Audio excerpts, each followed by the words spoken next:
नमस्कार, मंडल news bulletin में आपका स्वागत है। आइए पेश करते हैं आज के प्रमुख व मुख्य समाचार। विगत रविवार से शुरू हुआ बारिश का दौर अब अमरावती शहर व जिले तथा विदर्भ क्षेत्र सहित समूचे राज्य में अच्छा खासा तेज हो गया है। साथ ही सततधार बारिश के साथ साथ अब मूसलाधार बारिश का दौर भी शुरू हो गया है, जिसके चलते राज्य में कई इलाकों में हाहाकार वाली स्थिति बन गई है और कई इलाकों में आम जनजीवन बुरी तरह से अस्त व्यस्त हो गया है। पिछले 4 दिनों से लगातार हो रही बारिश के चलते सभी नदी नाले उफान पर है और निचले इलाकों सहित खेत खलिहानों में बाढ़ व बारिश का पानी घुसने लगा है, जिसके चलते जल जमाव के साथ साथ समूचे राज्य में बाढ़ सदृश हालत बनी हुई है। इस समय जहां एक और पश्चिम विदर्भ क्षेत्र का हिस्सा रहने वाले अमरावती संभाग के अमरावती, अकोला, वाशिम, यवतमाल व बुल्डाना जिले में विगत 4 दिनों से लगातार व सततधार बारिश हो रही है, वही पूर्व विदर्भ का हिस्सा रहने वाले नागपुर, वर्धा, गोंदिया, भंडारा, चंद्रपुर व गढ़चिरौली जिले में मूसलाधार बारिश के चलते हालात और भी खराब है। साथ ही साथ छत्रपति संभाजीनगर व नांदेड़ सहित मराठवाड़ा क्षेत्र के तमाम जिले लगातार बारिश के चलते पानी से तरबतर हो चले हैं। इसके अलावा पश्चिम महाराष्ट्र, उत्तर महाराष्ट्र, मुंबई व कोकण के तटीय क्षेत्र में भी लगातार पानी बरस रहा है। ऐसे में इस समय पूरा महाराष्ट्र भीगा हुआ दिखाई दे रहा है। इस बीच प्रादेशिक मौसम विभाग द्वारा अमरावती, वर्धा, चंद्रपुर व गढ़चिरौली जिले में अगले 24 घंटों के दौरान मूसलाधार व अति मूसलाधार बारिश होने की संभावना जताते हुए अलर्ट जारी किया गया, जिसके चलते इन चारों जिलों में जिला प्रशासन तथा आपदा व्यवस्थापन विभाग द्वारा पूरी सावधानी व सतर्कता के साथ काम किया जा रहा है। अमरावती जिला आपत्ति व्यवस्थापन विभाग से मिली जानकारी के मुताबिक विगत 4 दिनों से लगातार हो रही बारिश के चलते अमरावती जिले में 2 स्थानों पर घरों की दीवार ढह गई, जिसके तहत बीती रात मोर्शी तहसील अंतर्गत एक गांव में घर की दीवार ढहने के चलते एक बच्चे की दीवार के मलबे के नीचे दबकर मौत होने की खबर सामने आई है। वहीं कल रात चांदूर रेलवे में एक मकान की दीवार ढह जाने के चलते 75 वर्षीय महिला को कुछ चोटें आई है और उक्त महिला सौभाग्य से बाल बाल बच गई। हालांकि उसका पूरा घर संसार अब खुले आसमान के नीचे आ गया तथा घर में रखे अनाज सहित पूरा साजो सामान बारिश के पानी में भीग गया। विगत 4 दिनों से लगातार हो रही बारिश के चलते इन समय अचलपुर तहसील अंतर्गत सापन नदी में अच्छी खासी बाढ़ आ गई है और सापन बांध के जलस्तर बड़ी तेजी के साथ बढ़ रहा है, जिसके चलते बांध प्रशासन ने बांध के 2 दरवाजे खोलते हुए जल निकासी करना शुरू कर दी है ताकि जलस्तर को नियंत्रण रखा जा सके। साथ ही बांध प्रशासन ने सापन नदी के किनारे रहने वाले सभी गाँवों को सतर्क कर दिया है।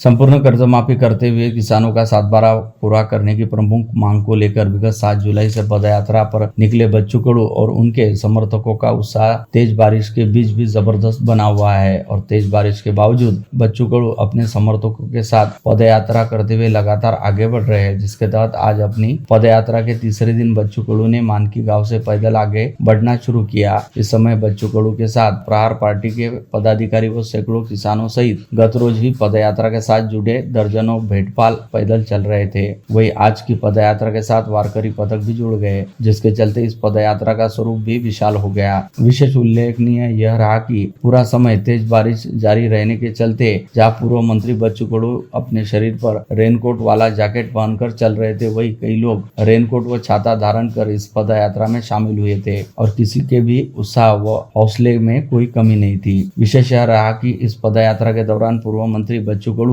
करीब 5 किमी तक कंकड़ पत्थर से भरे रास्ते पर नंगे पांव भी चले। पूर्व मंत्री बच्चू कडू के साथ पदयात्रा में शामिल करीब 2000 लोगों के लिए दोपहर के भोजन की व्यवस्था करने तो आज दारवा तहसील के तलेगांव में ग्रामीणों ने लोक वर्गणी यानी जन चंदा जमा करते हुए लंगर का इंतजाम किया और बच्चू कडू की पदयात्रा के तलेगांव पहुंचते ही उनके साथ पदयात्रा में शामिल सभी लोगों की ढोल व नगाड़ों के बीच अगवानी करते हुए उन्हें सम्मान पूर्वक तलेगांव लाया गया और फिर सभी को बेहद आत्मीयता पूर्वक भोजन भी करवाया गया। अपनी इस पदयात्रा के दौरान पूर्व मंत्री बच्चू कडू ने एक भेड़पाल के आग्रह पर उनके घर पहुंचकर गर्मा गर्म चाय का आस्वाद लिया। इस समय बच्चू कडू ने कहा कि किसानों की तरह भेड़पाल की स्थिति भी बेहद विकट है। भूमिहीन रहने वाले भेड़पालों के पास अपनी भेड़ बकरियों की चराई के लिए भी जमीन उपलब्ध नहीं, वही उन्हें वन विभाग की ओर से भी पाबंदियों व कार्रवाइयों का सामना करना पड़ता है। साथ ही उन्हें सरकार की ओर से किसी भी तरह की कोई सहायता नहीं मिलती। ऐसे में अब वे किसानों के साथ साथ धनगरों की भी मांगों व समस्याओं के लिए अपनी अंतिम सांस तक संघर्ष करेंगे।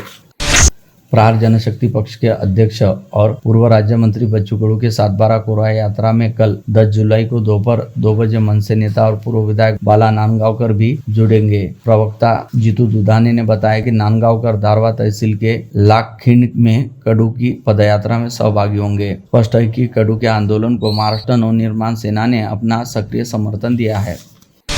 विधायक संजय खोड़के ने विधानमंडल के पटल पर आज अमरावती की कानून व्यवस्था की उड़ रही धज्जियों का कच्चा चिट्ठा खोलकर रख दिया। खोड़के ने उच्च सदन में खुल्लम खुल्ला आरोप लगाया कि चारों ओर अवैध धंधों का बोलबाला है। शहर माफिया का शहर बन गया है। पुलिस अधिकारी की सरेआम भीषण हत्या कर दी गई है। खोड़के ने अमरावती शहर की कानून व्यवस्था सुधारने की मांग की। उन्होंने मुख्यमंत्री महोदय से स्वयं अमरावती शहर की सुरक्षा में ध्यान देने और पुलिस को सक्षम करने प्रभावी उपाय योजना करने के सुझाव दिए। सुलभा खोड़के द्वारा विधानसभा में अमरावती की लचर होती कानून व्यवस्था का मुद्दा उठाया था। अब संजय खोड़के भी अमरावती की कानून व्यवस्था को लेकर अपनी ही सरकार पर उखड़े।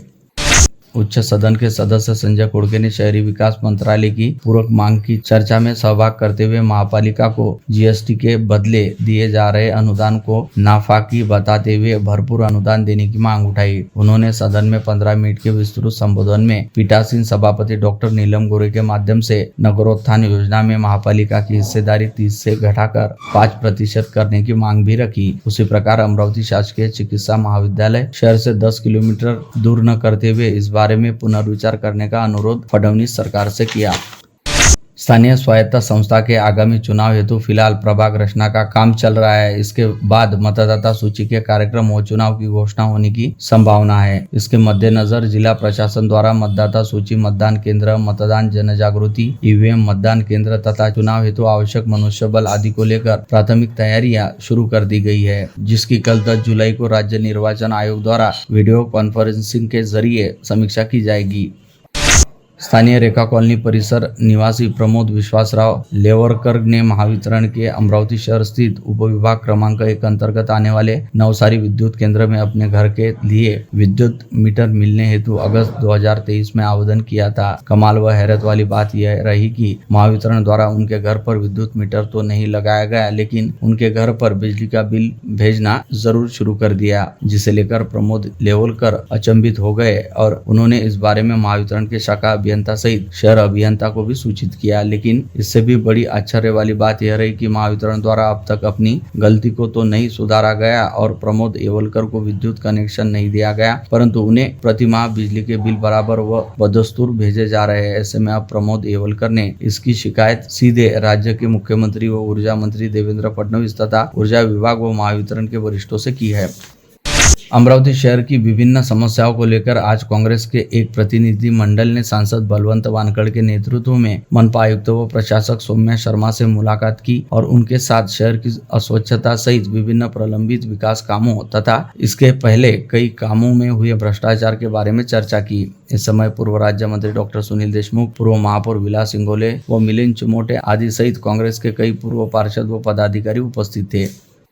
केंद्र और राज्य सरकार की विद्युत उद्योगों के निजीकरण की नीति का विरोध करने के साथ ही अपनी विभिन्न प्रलंबित मांगों को लेकर महाराष्ट्र राज्य विद्युत कर्मचारी अभियंता व अधिकारी कृति समिति के आह्वान पर एक दिवसीय राज्यव्यापी हड़ताल में अमरावती शहर सहित जिले के सभी विद्युत अधिकारियों कर्मचारियों ने भी हिस्सा लिया, जिसके तहत सभी विद्युत कर्मियों के स्थानीय कैंप परिसर स्थित विद्युत भवन के समक्ष जोरदार नारेबाजी करते हुए धरना प्रदर्शन किया गया। 4 श्रम कानूनों को कामगार विरोधी बताते हुए केंद्रीय कामगार संगठन की संयुक्त कृति समिति द्वारा की गई घोषणा के चलते आज अमरावती शहर में संयुक्त कामगार कर्मचारी संगठन कृति समिति व संयुक्त किसान मोर्चा द्वारा साथ मिलकर इरविन चौराहे से जिलाधीश कार्यालय तक पैदल मार्च निकाला गया और कलेक्टर पर जोरदार धरना प्रदर्शन करते हुए जिलाधीश को अपनी मांगों का ज्ञापन सौंपा गया। महाराष्ट्र शासन सांस्कृतिक कार्य विभाग द्वारा अमरावती के संत ज्ञानेश्वर सभागार में आगामी रविवार 13 जुलाई को शाम 6:30 बजे युग प्रवर्तक डॉक्टर हेगडेवार भव्य नाटक का प्रयोग आयोजित किया गया। इस समय प्रदेश के सांस्कृतिक और सूचना तकनीक मंत्री एडवोकेट आशीष शेलार और पालक मंत्री चंद्रशेखर बावनकुले सहित मान्यवरों की उपस्थिति रहेंगी। यह जानकारी आज दोपहर आयोजित प्रेस वार्ता में कार्य विभाग संचालक विभीषण चौरे ने दी। होम्योपैथिक डॉक्टर्स एसोसिएशन ने आज एक पत्रवार्ता बुलाते हुए आईएमए के विरोध को निरर्थक बताकर उन्हें दी गई एलोपैथी उपचार की शासन की अनुमति को उचित बताया। यह दावा किया गया कि देहातों में होम्योपैथी के चिकित्सक मरीजों का तत्पर उपचार करेंगे। साथ ही यह भी कहा कि इंडियन मेडिकल एसोसिएशन जो दावे कर रहा है वह बेबुनियाद है। होम्योपैथी डॉक्टर्स को एलोपैथी की सुविधा ग्रामीण क्षेत्र में बड़ी उपयोगी साबित हो सकती है। गाँव में एमबीबीएस अथवा बड़े डॉक्टर्स नहीं पहुँचते, वहाँ के मरीजों के लिए डॉक्टर्स लाभदायी होंगे। रामजीवन डागा मेमोरियल ट्रस्ट द्वारा गत अनेक वर्षों से फैक्ट्री में काम करने वाले और अन्य क्षेत्र में कामगारों की आर्थिक परिस्थिति देखकर प्रतिवर्ष उनके बच्चों को शालेय सामग्री दी जाती है। इस बार भी बीजेपी नेता और पूर्व सांसद नवनीत राणा के हस्ते कामगारों के बच्चों को नोटबुक, पुस्तकें, शालेय सामग्री का वितरण सहर्ष किया गया। इस समय ट्रस्ट के राजेश डागा, कमलेश डागा, प्रीति डागा, आदित्य डागा, ध्रुव डागा, केशव डागा और बड़ी संख्या में कामगार उपस्थित थे।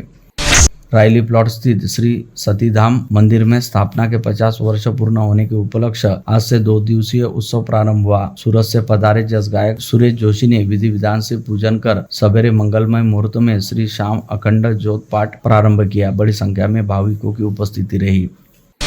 भारतीय खेल प्राधिकरण द्वारा पंजाब के पटियाला में नेताजी सुभाष राष्ट्रीय संस्थान का NIS कोर्स अमरावती के हनुमान व्यायाम प्रसारक मंडल के पहलवान समीर, दीपक देशमुख और इरफान खान ने पूर्ण कर लिया। यह कोर्स पूर्ण करने वाले गिनती के लोगों में अमरावती के इन दोनों पहलवानों का समावेश हो गया है। कर्नल सिंह रावल मित्र परिवार ने सोमवार को अमरनाथ बाबा बर्फानी के सुखद दर्शन का लाभ लिया। यह दर्शन यात्रा सभी के लिए अविस्मरणीय बनने की जानकारी राहल ने अमरावती मंडल को दी। उन्होंने बताया कि वैष्णो देवी दर्शन का अमृतसर के लिए प्रस्थान किया है।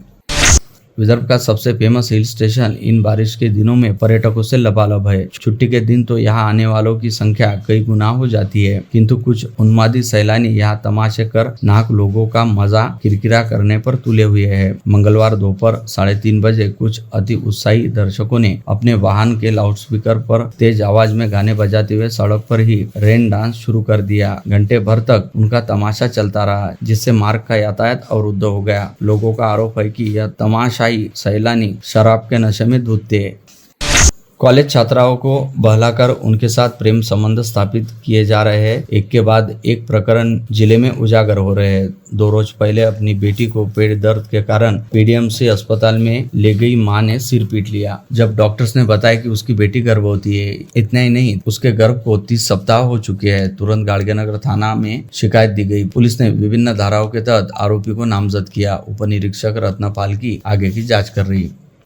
गाड़गेनगर पुलिस थाने में हत्या के प्रयास, डाका व फिरौती जैसे मामलों में नामजद रहने के साथ ही कई वर्षों से फरार व वांछित रहने वाले सुशील उर्फ खंड्या राजेंद्र वानखड़े को अपराध शाखा यूनिट 1 के दल ने गिरफ्तार करने में सफलता हासिल की। यह आरोपी बियानी चौक परिसर में अपनी पहचान छुपाकर घूम रहा था, जिसके बारे में जानकारी मिलते ही अपराध शाखा के दल ने उसे गिरफ्तार किया। फ्रेजरपुरा थाना अंतर्गत मोतीनगर में किराना दुकान की संचालिका से आरोपी आनंद प्रभाकर पाटिल ने 40,000 रुपए ऐंठने के बाद 5 लाख रुपए की रंगदारी भी मांगी। महिला की शिकायत पर पुलिस ने अपराध दर्ज किया। आरोपी पाटिल ने महिला को अपना अफेयर होने की बात फैलाने की धमकी देने का भी उल्लेख शिकायत में किया है।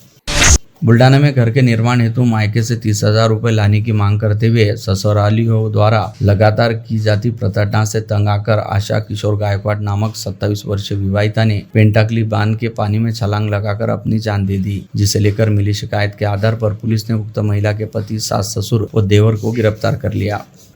जलगांव जामोद तहसील अंतर्गत पीपलगांव काले में रहने वाले डॉक्टर चंदू पाटिल नामक उच्च शिक्षित व्यक्ति द्वारा नांदुरा से जलगांव जामोद मार्ग पर अमलपुर फाटे के निकट अचानक ही खुद को जला लिया गया। इस समय आलमपुर फाटे पर हमेशा की तरह यात्रियों एवं ऑटो सहित छोटी मोटी दुकानों पर ग्राहकों की अच्छी खासी भीड़ थी, जिसमें यह भयावह नजारा देखकर अच्छा खासा हड़कंप मच गया। इस समय कुछ लोगों ने हिम्मत दिखाते हुए आग की लपटों को घिरे व्यक्ति के शरीर पर लगी आग को जैसे तैसे बुझाया और उसे तुरंत ही अस्पताल में भर्ती कराया। उस समय तक उक्त व्यक्ति बुरी तरह झुलस गया था, जिसका तुरंत इलाज शुरू किया गया।